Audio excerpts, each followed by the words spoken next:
14 വർഷങ്ങൾക്ക് ശേഷം ഗദ്ദർ അവാർഡ് എന്ന പേരിൽ നൽകപ്പെടുന്ന തെലങ്കാന സംസ്ഥാന അവാർഡുകൾ പ്രഖ്യാപിച്ചിരിക്കുകയാണ്. റിപ്പോർട്ടുകൾ പ്രകാരം മികച്ച നടനായി തിരഞ്ഞെടുക്കപ്പെട്ടിരിക്കുകയാണ് പുഷ്പ ടു ദ റൂളിലൂടെ ഐക്കൺ സ്റ്റാറായ അല്ലു അർജുൻ. ഇതോടെ ദേശീയ അവാർഡ് നേടുന്ന ആദ്യ തെലുങ്കു നടനായി പുഷ്പ ദ റൈസിലൂടെ ചരിത്രം കുറിച്ച അല്ലു അർജുൻ ഇപ്പോൾ ഗദ്ദർ പുരസ്കാരവും സ്വന്തമാക്കിയിരിക്കുകയാണ്. അല്ലു അർജുനെ സംബന്ധിച്ചിടത്തോളം അപൂർവവും ഏറെ അഭിമാനകരവുമായ നേട്ടമാണിത്. തെലുങ്ക് ചലച്ചിത്ര നിർമ്മാതാക്കളെയും കലാകാരന്മാരെയും അവരുടെ മികച്ച സിനിമകളെയും ആദരിക്കാനായി ഏർപ്പെടുത്തിയിരിക്കുന്നതാണ് ഗദ്ദർ തെലങ്കാന ചലച്ചിത്ര പുരസ്കാരം. പുഷ്പ എന്ന ചിത്രത്തിലെ അഭിനയത്തിലൂടെയാണ് അല്ലു അർജുൻ തെലുങ്കിലെ മികച്ച നടനായി മാറുന്നത്. പിന്നാലെ എത്തിയ പുഷ്പയുടെ രണ്ടാം ഭാഗവും മികച്ച അഭിപ്രായങ്ങളാണ് അല്ലു അർജുന് നേടിക്കൊടുത്തത്. 1900 കോടി ആഗോള ബോക്സ് ഓഫീസ് കളക്ഷൻ നേടിയ പുഷ്പ ടൂവിന് ഇത് മറ്റൊരു അംഗീകാരമായി മാറിയിരിക്കുകയാണ്. മാത്രമല്ല, ഈ നേട്ടം അല്ലുവിന്റെ കരിയറിലെ തന്നെ മറക്കാനാവാത്ത മറ്റൊരു നാഴികക്കല്ലാണ്. തെലുങ്കിൽ നിന്ന് മാത്രമല്ല, ലോകമെമ്പാടും ഇന്ന് അല്ലു അർജുന് ഒട്ടേറെ ആരാധകരുണ്ട്. ഗംഗോത്രി മുതൽ പുഷ്പ വരെ എത്തി നിൽക്കുന്ന അദ്ദേഹത്തിന്റെ അഭിനയ ജീവിതത്തിൽ ഇതിനകം 5 ഫിലിംഫെയർ പുരസ്കാരങ്ങളും 2 നന്ദി പുരസ്കാരങ്ങളും ഒരു സ്പെഷ്യൽ ജൂറി പുരസ്കാരവും ലഭിച്ചിട്ടുണ്ട്. ബ്ലോക്ക് ബസ്റ്റർ സിനിമകൾ ഒരുക്കിയ അറ്റ്ലി സംവിധാനം ചെയ്യുന്ന അടുത്ത ചിത്രത്തിൽ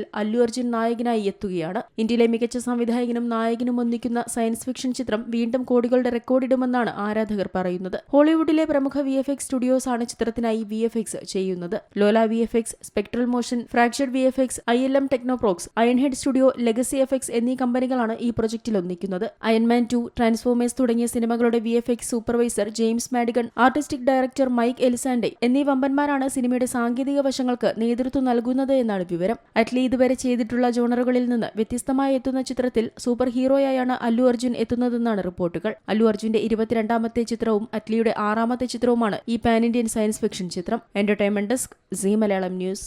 ഏറ്റവും പുതിയ വാർത്തകളും വിശേഷങ്ങളും വിരൽ തുമ്പിലറിയാൻ സീ മലയാളം ന്യൂസ് എല്ലാ ഡിജിറ്റൽ പ്ലാറ്റ്ഫോമുകളിലും ലഭ്യം.